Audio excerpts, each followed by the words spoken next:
Hello, everybody. We'll just give a couple of minutes for people to join.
For everybody joining just recently or just now, we're just waiting for a couple more minutes for join.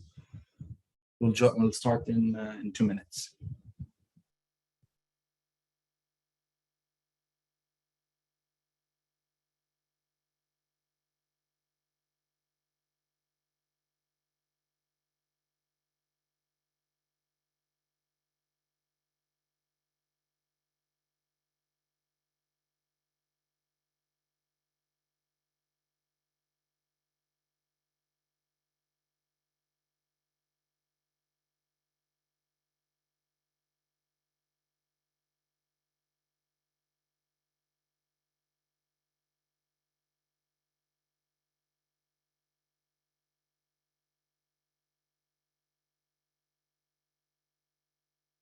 All right. Ladies and gentlemen, good morning, good afternoon, and good evening. Welcome to today's webinar session on the latest development in the HVAC regulation in the GCC region. We're thrilled to have you join us today as we continue our series of webinars, building upon the valuable insights shared during our previous sessions with you all, where we have discussed market access requirements and processes for the region. In today's webinar, our aim is to provide you with important updates on regulation, standards, and specifics to the Middle East GCC region. We understand the significance of staying informed about these changes as they are greatly impact the HVAC industry and the stakeholders. Please note that this webinar is being recorded and we'll be sharing the recording with you after the presentation. This way, you can revisit the valuable information and share it with your colleagues or team members who may have missed today's session. We encourage you to actively engage during the session. Thus, please use the Q&A box for your questions. Without any further ado, let's dive into the presentation. Allow me to introduce myself. I am Hassan Kal, Development Manager at AHRI. I'll be serving as a moderator for today's webinar. As a part of my role, I am dedicated to supporting our valued members and certification participants with over 4 years of experience in the TIC, testing, inspection, and certification industry. I bring a wealth of knowledge and expertise to this field. Now, I'd like our presenters to introduce themselves. Starting by Nabil. Nabil, you're on mute. Sorry, I was talking to myself. Hello, everyone. I'm Nabil Shaheen, Managing Director of HRI MENA. I've been in the HVAC industry for over 25 years. I've worked for many international companies like Goodman, JCI, Daikin, Siemens, and others. I've been with HRI in this region for 3 years. We basically work with the regulatory bodies and with our members, the manufacturers, regional and international manufacturers. Muad. Hello, everyone. My name is Muad Awad. I'm from UL Solution, UL Middle East office. I'm the certification office lead for Asia, Middle East, and Africa, with working experience in the testing, inspection, certification industry for over 15 years. It will be a pleasure to be with you today, and we will be looking forward to give you with the update, the regulatory overview, and the updates around the regulation in the GCC countries.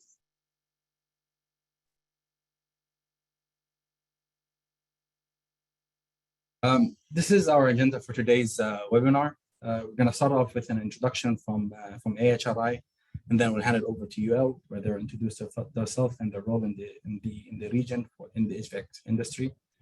We'll then go through the GMARC and then an overview over the GCC countries and regulations, and then give you some regulatory updates in 2023. Then we'll hand it over to AHRI to navigate, to give us a presentation on the navigation of GCC HVAC regulatory landscape, and then end off with a conclusion and a Q&A session. The Air Conditioning, Heating and Refrigeration Institute, AHRI, is a non-for-profit association that serves a leading advocate for manufacturers in the air conditioning, heating, commercial refrigeration, and water heating equipment industry. With a global recognition for our expertise, AHRI takes pride in developing industry standards and certifying the performance of a wide range of products. Our commitment to excellency and sustainability drives us to ensure that the equipment manufactured by our members meets stringent criteria for performance, efficiency, and environmental impact. By fostering collaboration and actively engaging with stakeholders, regulators, and governments, AHRI continues to play a vital role in shaping the future of our industry, promoting innovations and advocating for the highest standards in the field. With over 1,000 licensees and a global presence spanning of 330 licensees in the international market, our members have profound impact. We have contributed to development of more than 165 standard guidelines focused on performance efficiency.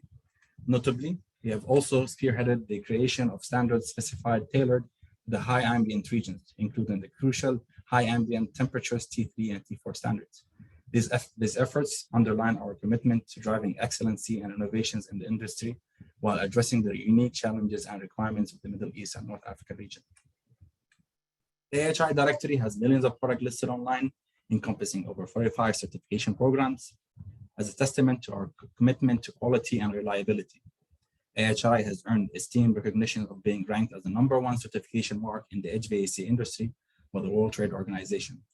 This recognition solidifies AHRI's position as a trusted symbol of excellence and underscores our ongoing dedication to ensuring the highest standards of performance and efficiency in the region. With a strong global presence, AHRI operates through regional offices strategically located in the UAE, USA, Mexico, India, and China. These offices serve as a hub for our activities, allowing us to effectively support our members and stakeholders in these regions. Additionally, we have established partnerships with renowned laboratories across the world. For instance, in the United States, we collaborate with UL, while in China, we work closely with GMPI. Furthermore, we are actively engaged in expanding our partnership and currently collaborating with a laboratory in Saudi Arabia. Significant contributions to our HVACR industry comes from our esteemed group of 325 members, who collectively account for approximately 75% of the product manufactured within the industry. This substantial representation underscores the pivotal role AHRI plays in bringing together key manufacturers and driving innovation, efficiency, and excellency in the HVAC sector.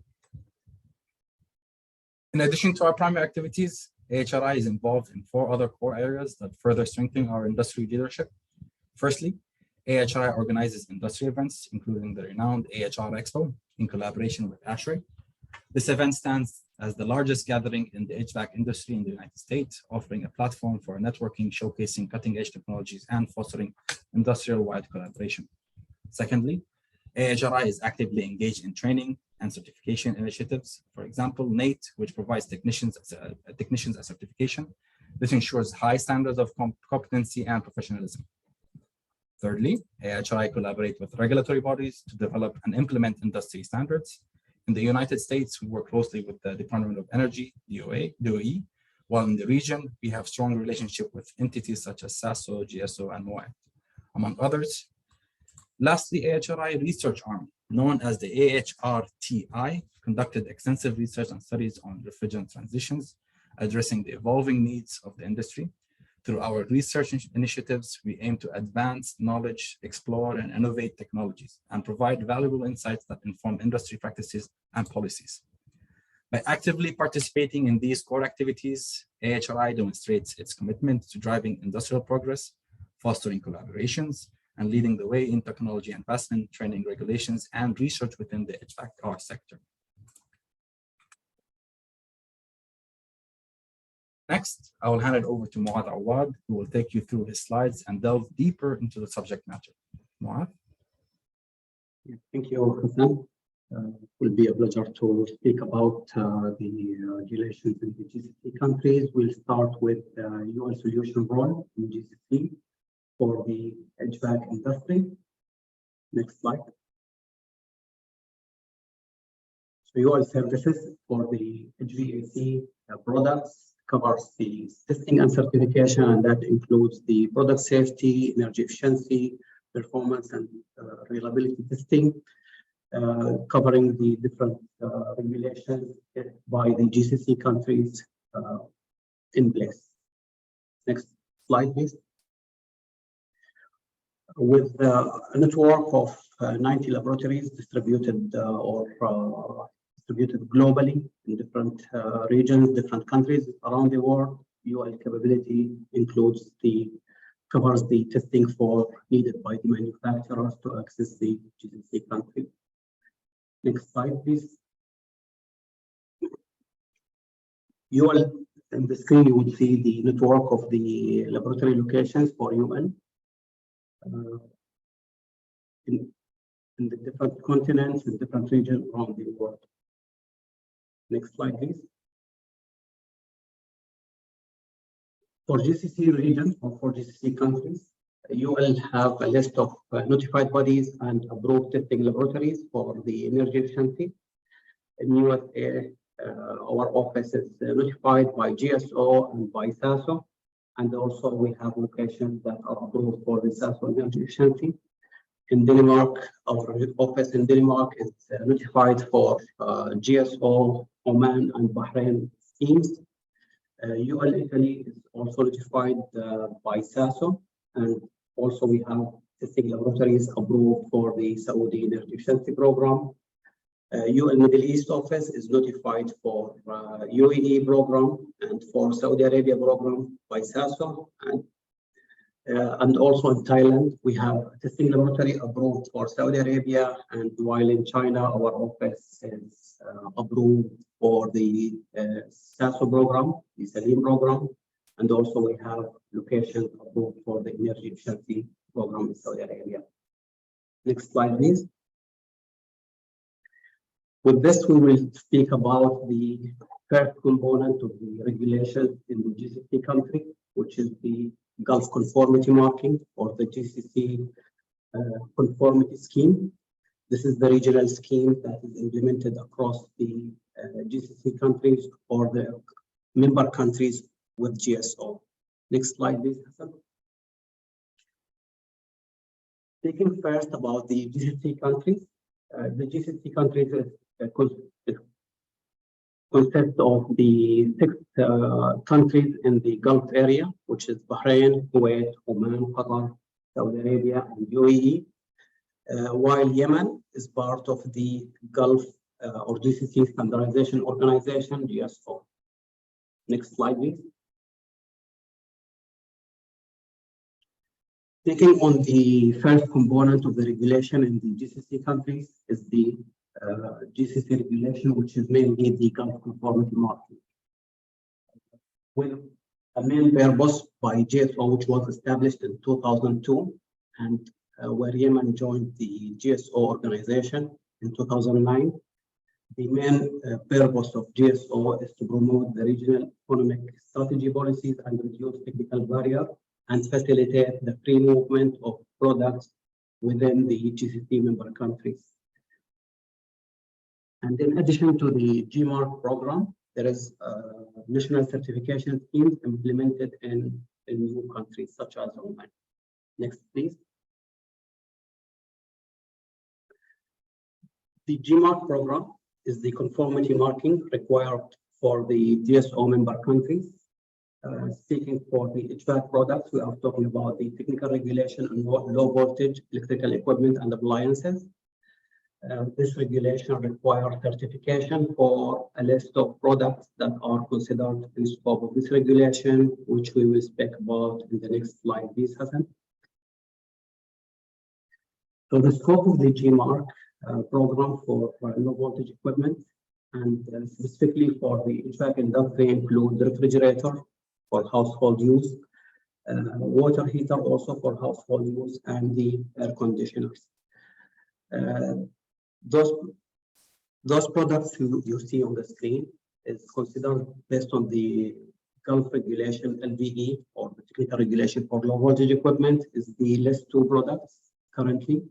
And this regulation requires that the product meet the safety requirement and the EMC requirement, in addition to the national requirement or the national deviations implemented in the GCC countries. The output of the program is a certification, Gulf Type Examination Certificate, issued by a notified body, and there will be a requirement that the Gulf conformity tracking symbol must be affixed on the products that are in the scope of this regulation. Next slide, please. So, important component of the GMARC system or the GCC regulation is the Gulf conformity tracking system, and this is an online database for the that lists down the certified products according to the GMARC regulation. It's accessible by the national authorities across the 7 countries, and as well as the market surveillance authorities. Next slide, please. The process to obtain the GMARC certificate or the Gulf conformity tracking symbol, it starts by a manufacturer, where it is required from the manufacturer side to prepare the technical documentation or the technical construction file for the low voltage directive and the EMC standard, apply to a notified body.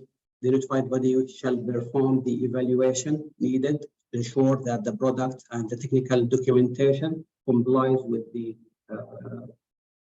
GSO regulation, the LVE regulation, and the notified body then will issue the Gulf Type Examination Certificate.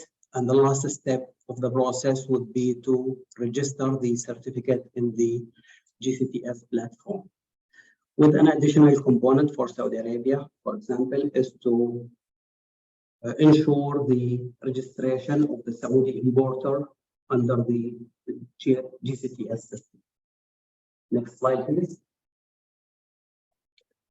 So the next topic we will be speaking about is the overview of the GCC countries regulation that are in force. Next slide. An overview of the regulation implemented in the GCC countries. I will start with the most important or most common regulation. For Saudi Arabia, for the HVAC products, we have the safety and the EMC regulation are implemented in Saudi Arabia. The safety is implemented for all products, while the EMC is implemented on products that are in the scope of the Gulf regulation.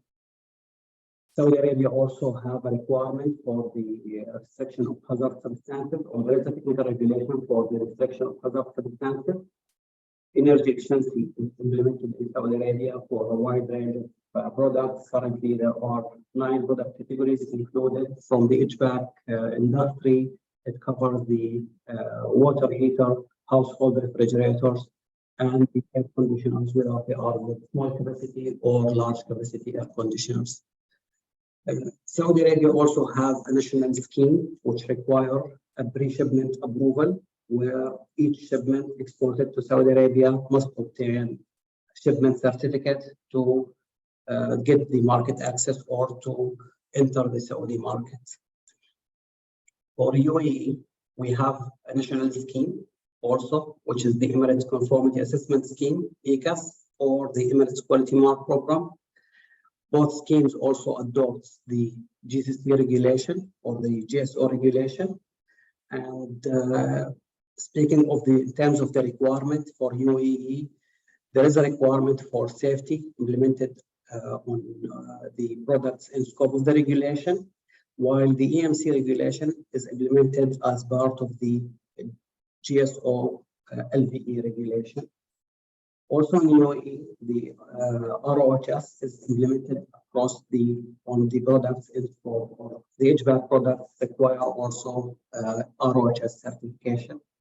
Energy efficiency is also implemented in UAE with a specific program, and the products in scope includes the small air conditioners, large air conditioners, water heaters, and refrigerator for household use.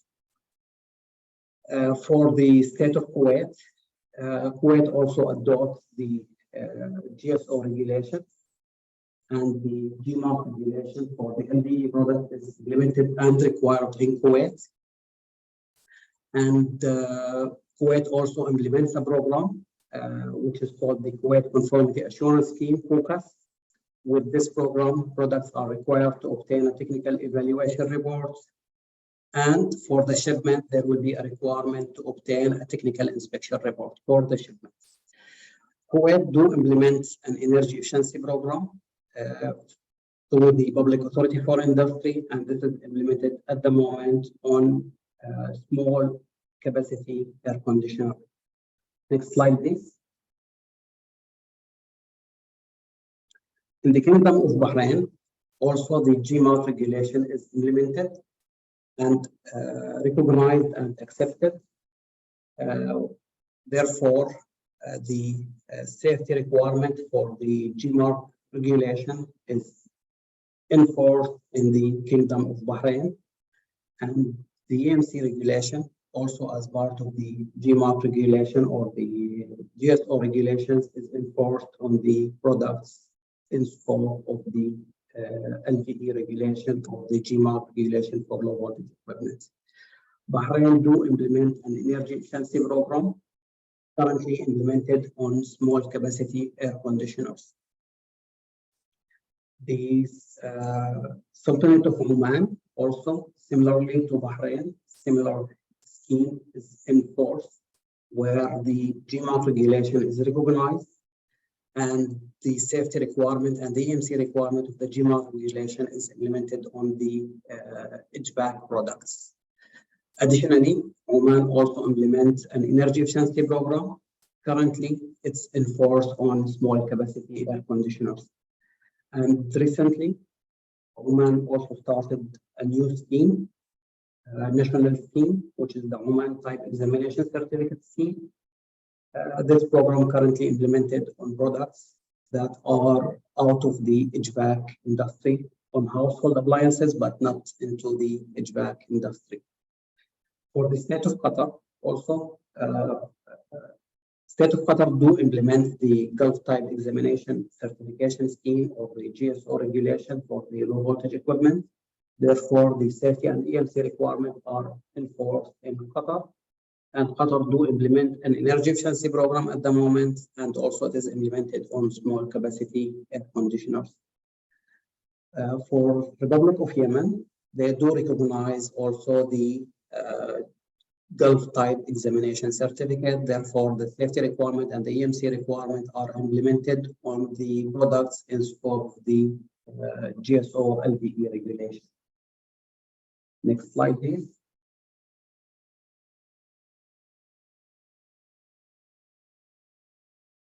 So in this session or this topic, we will speak about the regulatory updates that happened in 2023 across the GCC countries. Starting with Saudi Arabia. Next slide. Last update we received from Saudi Arabia is the implementation of SASO have announced that the energy efficiency applications for the products in scope of the energy efficiency program must be submitted. The application must be submitted from an account that is owned by the manufacturer or by the importer. This will be implemented starting from end of June. So any new application after end of June must be submitted through an account that is owned by a manufacturer or by an importer. And by account, I mean account on the energy efficiency platform. So what is expected from the manufacturer as a result of this change is to create an energy efficiency or create an account on the SASO platform for the energy efficiency application. Start before end of June, and this is to be used for any new application, whether it is a new application or a renewal starting from July 1st. And most important, by the end of the year, any application that the manufacturer have obtained the certificate for or obtained the certificate for the product through third-party account, they must ensure that the applications are transferred to their new accounts. Next slide, please. The second update for Saudi Arabia on June 1st, where SASO have announced the launch of a new platform, a new certification platform called MANIF. This platform will be used for submitting applications for the Saudi quality mark. So any HVAC manufacturer who have Saudi quality mark license must start using this platform to maintain or obtain any new certificate or maintain the existing certificate for the Saudi quality mark. Next slide, please. On May 21st, SASO announced the implementation of the national number for importers. Why this announcement is important for the HVAC manufacturers? Because it's a number that must be used during the submission of the application for Saudi energy efficiency license or certificate. This new numbering system for importers must be used instead of the commercial license, which was used before this announcement. Next slide, please. And on April 4th, SASO have made a change on the requirement of the test reports, where they are requiring, most important, they are requiring an electronic verification mechanism of the test reports. This means that the test report that will be used for the energy efficiency program must include a verification mechanism, electronic verification mechanism that will allow SASO to verify that the reports are authentic and issued by the approved testing laboratory by SASO. This means that the manufacturer must ensure that the test report they are receiving from the SASO testing laboratories for the energy efficiency comply with this requirement. And this announcement, the implementation date started for any new application that is submitted to SASO after May 1st of 2023. Next slide, please. The next update is related to the technical documentation that must be uploaded into the SABR platform. SABR platform is an online platform used for Saudi Arabia certification, and this is used by the importer or by the notified bodies. And SASO has a requirement for the notified bodies is to upload the technical documentation for any product certificate issued by the notified body. The technical documentation includes the test report, the risk assessment, photos of the product, and any specific requirement related to the technical regulation. For the HVAC products, we are speaking about the test report, the risk assessment, and the photos of the product. There is also the requirement to upload the factory audit report, but this is not applicable to the HVAC products. Next slide, please. And in February 24th, SASO have published an update to the energy efficiency standard for air conditioners, SASO 2663, with an amendment that where the manufacturer must ensure their products comply with the new change in this amendment. And the most important impact here that the implementation date for this amendment is the manufacturer must provide SASO with an updated test report that shows that their product complies with the new requirement introduced in the updated standard or in this amendment. And the implementation date of this amendment will start on August 24th.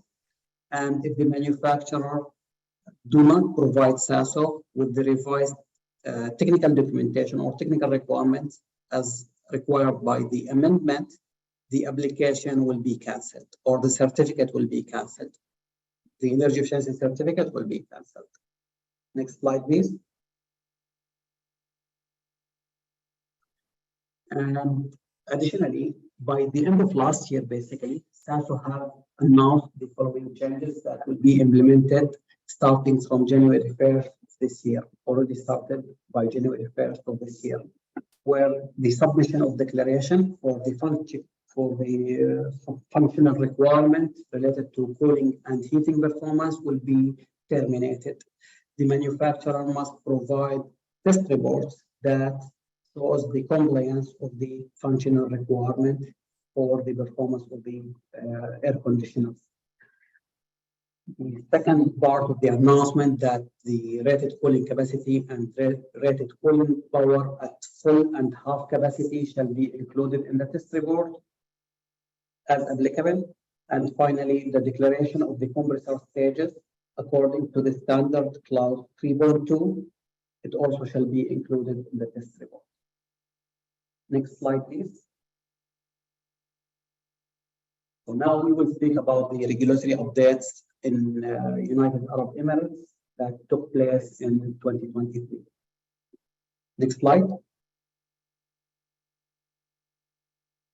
So by May 23rd, the Ministry of Industry and Advanced Technology have announced the suspension of the remote factory audits.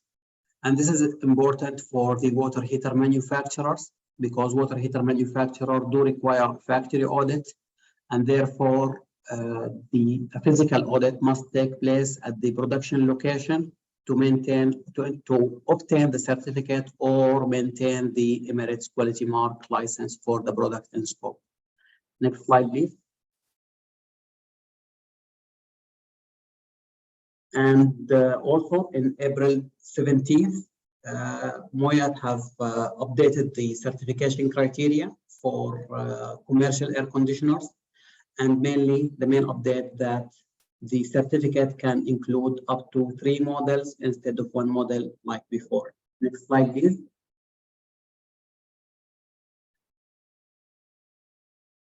And the certification criteria for air conditioners, also MOIAT have updated the criteria where they will allow having different country of origins for the indoor model and the outdoor model. Next slide, please.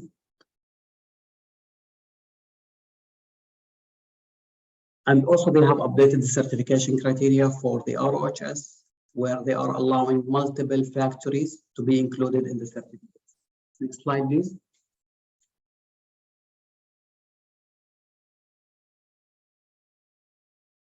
So also the next update is related to a new draft standard by MOIAT related to household refrigerating appliances.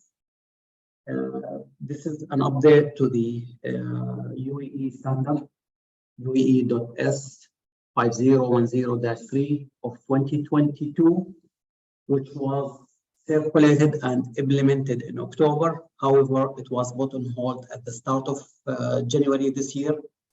And MOIAT have revised the standard and have notified the new draft to WTO for commenting. And until the new draft is approved by MOIAT and implemented, the UAE standard that will be implemented for household refrigerating appliances will be the 2013 version. Next slide, please. And there was a change also from MOIAT around the certification fees for the ECAS COC and the Emirates Quality Mark license. And mainly for the ECAS COC, MOIAT have reduced the fees from 1,000 dirham to 670 dirhams. And for the Emirates Quality Mark license, they have reduced the fees from 26,000 dirhams to 2,000 dirham, which is a substantial decrease. And this is for manufacturers that are located outside UAE. And for manufacturers inside UAE, also the new fees is applicable to them. However, the blight fees for local manufacturer in UAE was 16,000. In both cases, now the applicable fee to obtain the Emirates Quality Mark license is 2,000 dirham. And to obtain the Emirates Quality Mark license, there is a prerequisite where the all models or all products included in the Emirates Quality Mark license must first obtain the ECAS certificate. And Moyat have reduced the number of models that can be listed in the Emirates Quality Mark license from 1,000 model, and now it is 500 model. Next slide, please. Speaking of the regulatory updates in Oman circulated this year. Next slide. So there is a new energy efficiency standard in Oman that will be implemented on 3 products, the washing machines, water heaters, and the household refrigerator and freezers. The water heater that will be, so the Directorate General for Standards and Metrology in Oman, they announced the plans to enforce the energy efficiency standards for those 3 products. And for the HVAC industry, the HRI members, we are thinking about the water heaters. The scope will cover water heaters capacity 200 liter or less, or actually up to 2,000 liter, but 2 different HS codes are included in this program. And the implementation of these standards is expected by the end of the year. The process for the certification for those standards for the water heater and the washing machine and the refrigerator and freezers, it is expected that it will follow similar process to the currently in place program for the energy efficiency requirement for air conditioners, with an involvement from an appointed notified body for the verification of the test reports and the issuance of the certificate or the letter of approval from Oman or for Oman. Next slide, please. The update or the last update we have for the GCC countries in 2023 is related to Bahrain. Next slide. So the update is on June 1st of this year, where the Bahrain Ministry of Industry and Commerce have notified the WTO members of an update to the regulation for energy labeling and minimum energy efficiency performance requirement for small capacity air conditioners, speaking about capacity less or equal to 60,000 BTU, where the ministry is introducing a new label, a new MIPS requirement, and also shifting to using SEER values on the label only.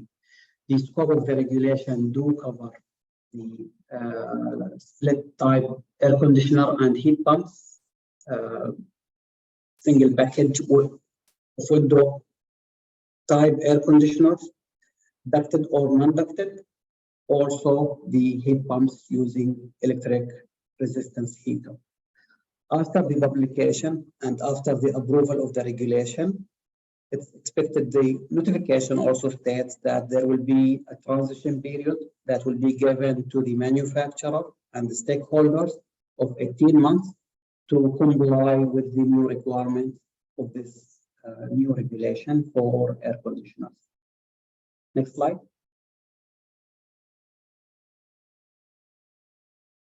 So thank you. All right, thank you, Muad. A lot of changes to keep up with. We'll start with the HRI portion of the presentation. I know we're approaching a big holiday next week, Eid. So I want to wish everybody a happy Eid in advance. Muad has covered the current situation on regulatory side, and I will try to talk about the future roadmap and what's going to happen in the next couple of years. Next. So I'm sure you guys have been hearing a lot about global warming and carbon emission and carbon neutrality and reducing, carbon emission everywhere. As you can see from this chart on the left, the Middle East has one of the highest carbon emissions per capita. So each person on average produces 19.5 tons of carbon a year. You can see other countries that produces lower numbers, like for example, Japan, 8.4, India is 2.0. So the average, global average is 4.4. Next. So, yeah, so the reason I mention this is because, air conditioners in this region, since it's a high ambient region, is the biggest culprit. They use a lot of electricity. Here you can see in the GCC map how many tetrawatts of electricity is being used by HVAC. When HVAC, of course, to run uses electricity which is generated by fossil fuels, oil, petroleum that produces CO2. Hence, it contributes greatly to the carbon emission. Next. So the UN Climate Change Conference usually happens every year, which is the COP. I'm sure you heard the term, the Conference of the Parties. The next one actually is going to be in Dubai, in the UAE. So you've heard many, probably based on the agreement that took place in a certain capital, they would name it after that. For example, we heard about the Montreal Agreement that basically the parties agreed to reduce the ozone depleting refrigerants.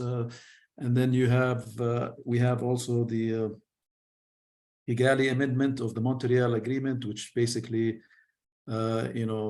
took care of, asked the parties to shift from HFC gases to HFO in the HVAC industry.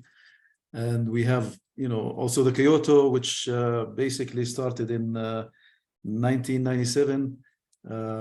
His main goal is to reduce the green gas gas effect on the global scale. So because if you have more greenhouse gases in the atmosphere, this traps more heat, so it affects the global warming. Next. So the Paris Agreement, which is most famous one recently, is basically was established to limit the global warming to 2 degrees Celsius. So the global warming since the Industrial Revolution in 1880 has caused the planet average temperature to rise by 1.1 degrees C. The current average temperature of the Earth is 15 degrees C. So the goal is to control it by 2 degrees and preferably by 1.5 degrees. In this region, we see right now a lot of countries are going through to establishing the net zero carbon emission targets. For example, UAE has a net zero target by 2050. Saudi Arabia has a target of net zero carbon by 2060. Next.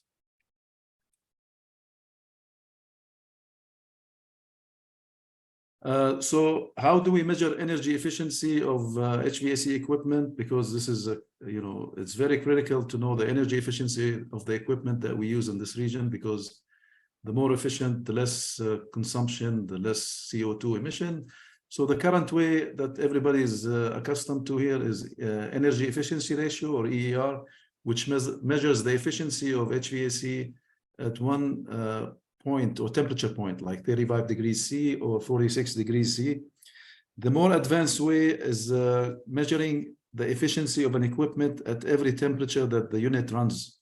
For example, starting from 20 to up to 52 degrees and taking the average of that and calculating how much energy the unit will consume on an annual level, which is a much better way to figure out energy consumption.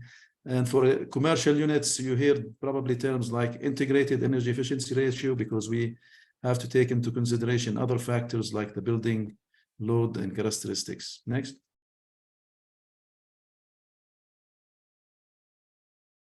So I will give you a quick update. Muaz has covered, a lot of what's going on right now. He talked about the GSO, which is basically the Gulf Standard Organization that has 7 countries underneath it. We are currently, HRI is the chair of the HVACR committee. So our current goal is to harmonize the standards in the region. Because currently every country has their own standard, and it's very difficult for manufacturers to comply with 6 or 7 different countries with different requirements. And I can tell you that the direction is moving towards using SER measurement or the SER energy efficiency ratio, which uses basically newer technology like electronic controls, inverter, compressors and motors, electronic commutated motors. So the GSO, we're currently working on small capacity and large capacity air conditioning energy efficiency standards that will be released in probably by the end of this year for consideration by the countries. Saudi Arabia has already implemented, like Muaz mentioned, the SEER on a trial basis, and they're looking at also doing the same thing on the commercial side. Bahrain, covered by Muaz. Next. In UAE, we're currently working with UAE on revising the small capacity and large capacity air conditioning, which will most likely will be similar to the GSO, again, trying to harmonize in the region. They are also releasing a water heater energy. It's under review. We have given our feedback or comments and waiting for them to publish it or release it. Qatar is kind of on hold at this time, waiting on GSO. Kuwait also has a kind of a different standard that they've been using that is kind of different from the rest of GSO. So they're now revisiting that. We're working with them. They're establishing a new committee to look at what they need to do in the future in terms of regulations for HVAC. So we will have information about that soon or in our next webinar. Next. Also, Oman released, like Muad mentioned, water heater energy efficiency, and they're working on also a new label. And I also forgot to mention that GSO is working on harmonizing the labels. So hopefully not too long in the future, we're going to be seeing one label that's going to be used in the GCC, kind of like the EU label, so it will be harmonized. We're working also with Egypt. Egypt currently only have regulations for small air conditioners, and they're looking at regulating commercial conditioners. So we're working with them on that. We're working with Jordan. It's preliminary stages. We will have updates for you on Jordan in the future. Next. So to accommodate all these changes in the region, we have HRI, which has been historically running out of North America. All the committees that create standards are based in North America, with our members also, most of them in the US, some international. We have decided to create our own MENA standard subcommittee. So this is the first of its kind outside North America. Next. This standard subcommittee will have specialty, we call them technical committees, that will be working on standards to be tailored for the use in this region for high ambient and other things. These committees usually have members from the local industries and stakeholders, regional members and international members. So anybody that's interested in joining these technical committees that thinks they can contribute are welcome to contact us. So currently we've created one committee, which is on the AHU committee, and we're planning to create in the next few weeks chiller committee, unitary committee, VRF committees, and other committees. Next. The goal of these committees is, again, like I mentioned, is to mirror what we are doing in the US. In the US, we have about 165 standards and guidelines, and you can see under different pillars like applied, heating, multi-sectors, and refrigeration, including commercial refrigeration.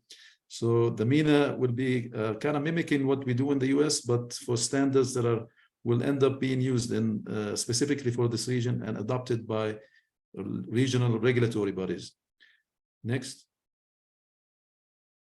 So the guiding principles when we work in a technical committee on a standard is to use the existing standard if we can. If we can't use it as is, we will develop basically appendixes, or we will revise it to basically meet the regional needs. If that cannot be done, or if the standard even doesn't exist, we can work on a fresh standard or create it from scratch.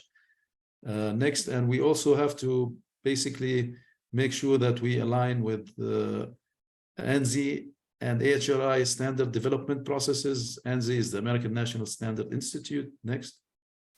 So the standard development process usually starts with the technical committee creating a project initiation form that defines the scope of the project, the timing, and they develop a draft. The draft gets reviewed by the committee and the subcommittees, and then the final draft gets reviewed, gets posted for public review. So we get comments from everybody out there. So it's more transparent, and everybody has a time. They have the opportunity to contribute. And then when we address the comments that comes from public review, we finalize it and we release it, and it becomes a standard, current standard. And our standards are available on the current standards are available on our website. You can download them for free. They're for use for everyone. Next.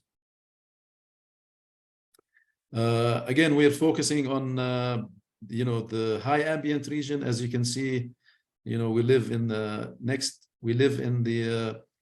region that is very hot. It's based on ASHRAE 169. ASHRAE 169. There are 19 climate zones, and this region is basically classified as 0B and 1B for most of the areas, like in the UAE, Saudi, Kuwait. 0B means extremely hot and dry. Dry does not mean humidity, it means precipitation or rain, which means less clouds. The sun strikes more, so you run your equipments more hours per year. Next. So this is a list of our standards that we have today that addresses the high ambience and test the equipments at T3. Again, you can access all of these on our websites. Next. And we are currently, as I mentioned, are working on creating or adding provisions in our standards to have seasonal energy efficiency and integrated energy efficiency that will be adopted by the regional regulatory body. Next. I guess I'll hand it back to you, Hassan, for the conclusion. Thank you. Thank you very much, Muad and Nabil. This was a very great information. But with conclusion, in the ever-evolving world of HVAC, our primary goal is harmonization, right?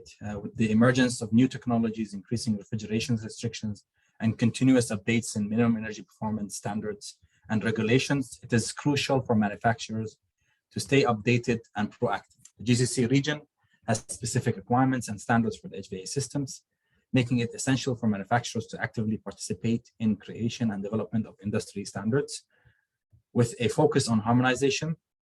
By staying engaged in the standard setting process and fostering collaboration, manufacturers can ensure their product align with the latest requirements, comply with the GCC regulations, and contribute to the harmonization of the HVAC industry. If you are interested in becoming a member or have any questions, please feel free to reach out to us. Together, we can navigate the ever-changing regulatory landscape and ensure HVAC industry continues to thrive while meeting the evolving needs of our region. Ladies and gentlemen, with that, we have reached the end of our presentation, and we are going to start with the Q&A session. This is your opportunity to engage with our panel a panel of experts, ask your burning questions, and gain further insights into the topics we have discussed. So I'll start off with the first question that I have.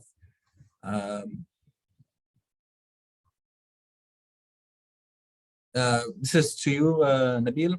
How to be part of AHRI? Is it possible as an individual or a corporate? AHRI is a manufacturing association, so we have members from the industry. However, like I mentioned, on our technical committees and subcommittees, anybody that feels that can contribute to our standards can join. We also have AHRTI, which is a technology institute that conducts basically research on behalf of the manufacturers, academia, government. So anybody has an interest in proposing research or want to be part of a research, you can contact us, and we will guide you in the right direction. All right, this question is addressed to you. In your presentation, you have mentioned wireless in one of your slides. Can you give us more details what the meaning of wireless in your presentation? Yeah, so thank you. I didn't go in details around it. It's listed, though it's one of the common regulations implemented in GCC. And actually, in all GCC countries, there is the radio equipment regulation that is implemented by the telecommunication authorities in the GCC countries. And this could be impacting HVAC if, for example, there is a wireless technology implemented into the device. Like if there is a certification needed for the module, then the module will require a certification by the telecommunication authorities in GCC countries. So wireless would mean in this sense the type approval certification for the wireless technology that could be used in the product. Nabil, this question is to you. This is with regards to the UAE market. So the question states that ESMA regulates the ER requirements of imported HVAC equipments, which is 8.3 ER at T2. Now, internally, Barchil, which is Ras Al Khaimah, has requirements of 8.8 ER at T3. So why is it that local governance authorities has different requirements to overall UAE regulating authorities? Excellent question. ESMA, by the way, is the old name. Now the new name is MOIAT, like Moayad mentioned in some of his slides. So yeah, MOIAT regulates minimum energy efficiency on a federal level, or for all the Emirates.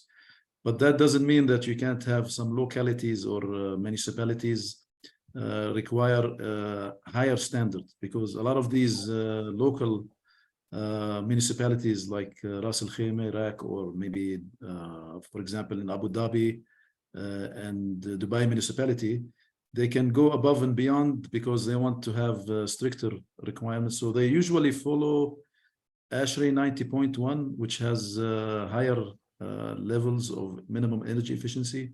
And this is a standard practice, not only in the UAE, but like in the US. So you have the federal requirement, and then you have local states that has like California and others that maybe have more stringent requirements. So this is not, against the law, and I think it serves our goal of, being more friendly to the environment and using more energy efficient products.